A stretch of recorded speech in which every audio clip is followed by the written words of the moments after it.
We all want that perfect video game romance, the kind where a companion truly understands the protagonist, where the dialogue is loaded with chemistry, and where your partner supports you through battles and difficult decisions.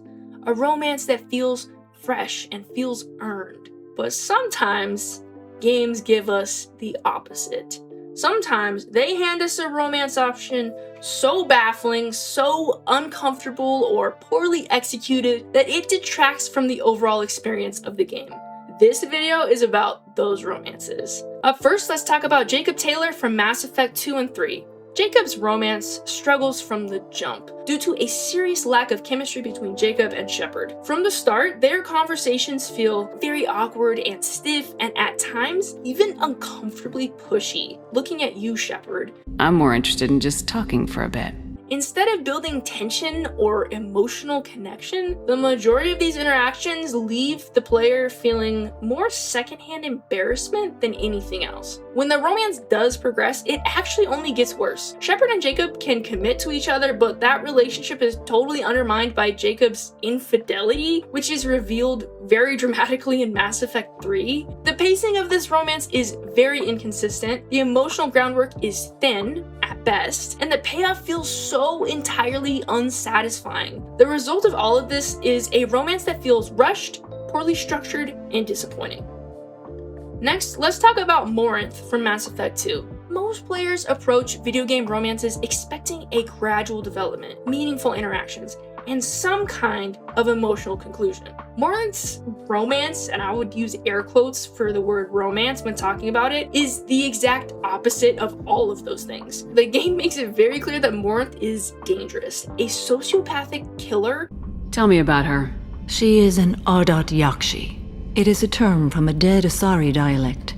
It means demon of the night winds, but that is mythology.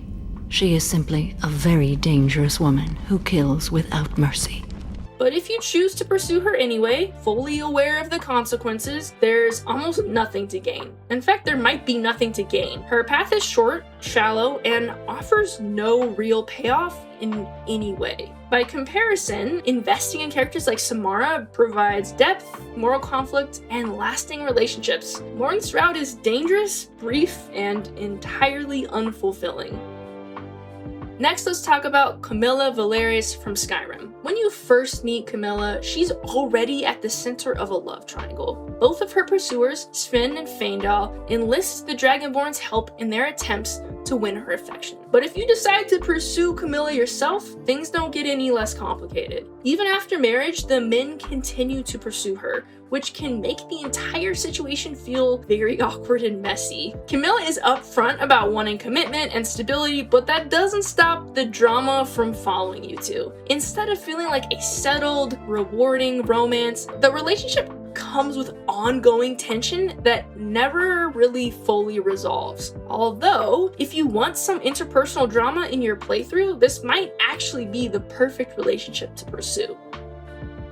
Moving on, let's talk about Sera from Dragon Age Inquisition. The core issue with Sera as a romantic option is that she simply doesn't feel ready for a relationship. She has a lot of personal growth to do before opening up to someone and being with them fully. So I'm selfish.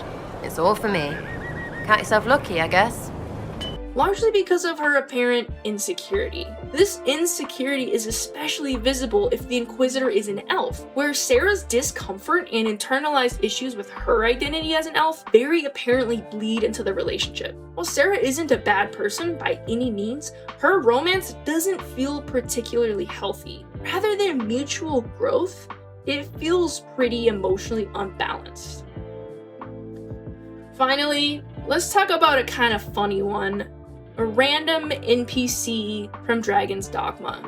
If you didn't know already, Dragon's Dogma took a very unconventional approach to romance. Instead of clear romance paths and romance options, relationships are determined by an affinity system, which is a hidden score that can be influenced by gift-giving, quests, and repeated interactions. The problem here is that players don't always have control over who they interact with the most in a game.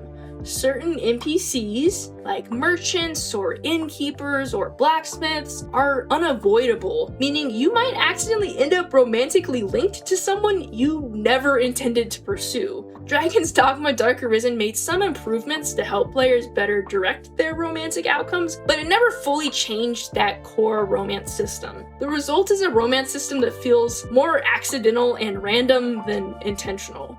When it comes down to it, sometimes the best romance choice in a game is simply a different one than any of these on this list. But let's talk about it in the comments. What romance options did you think were the worst? Do you feel like there's anyone on this list who deserves a second chance? Let's talk about it. If you like more content like this, please like and subscribe, and I'll see you in the next one.